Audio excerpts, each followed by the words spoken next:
The field is now clear and there are no surprises lurking. Those with political ambitions have donned their jerseys, leaving the referee free to blow the whistle for the political games to officially begin.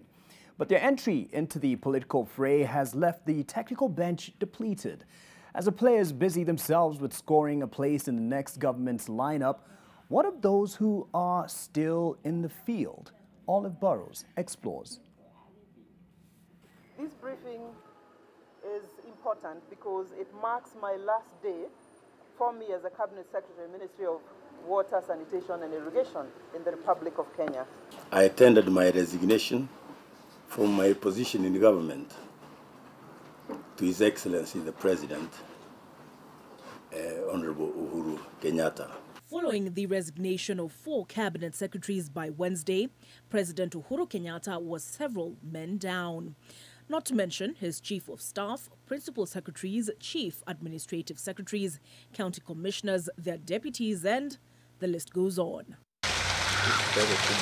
A great migration, if you will, as they hope to turn one job in for another with greater autonomy. Because this provision in the law existed in 2017, in 2013. Then in 2017, the Employment and Labor Relations Court in Kericho issued a judgment suspending the operation of that law. So for the 2017 elections, people did not resign because the law prevented that from happening. The law does provide some exceptions, however, in Section 43, subsection 6 of the Elections Act.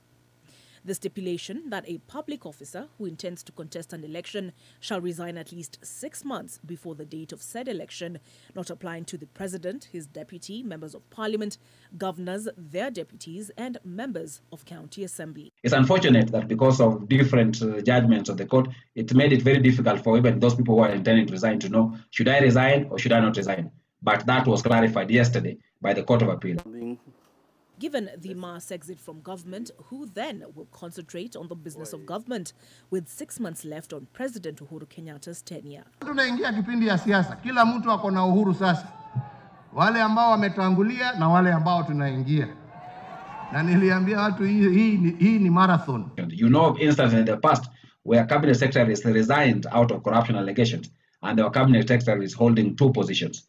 So I suspect in the next few days, we will know who government has designated to perform those functions. In the grand scheme of things, the consensus appears to be that the resignations are the best thing for all involved. You would rather for one day that they look as if they are vacant than we pretend that they are occupied, yet in practice they are not occupied. Olive Burrows,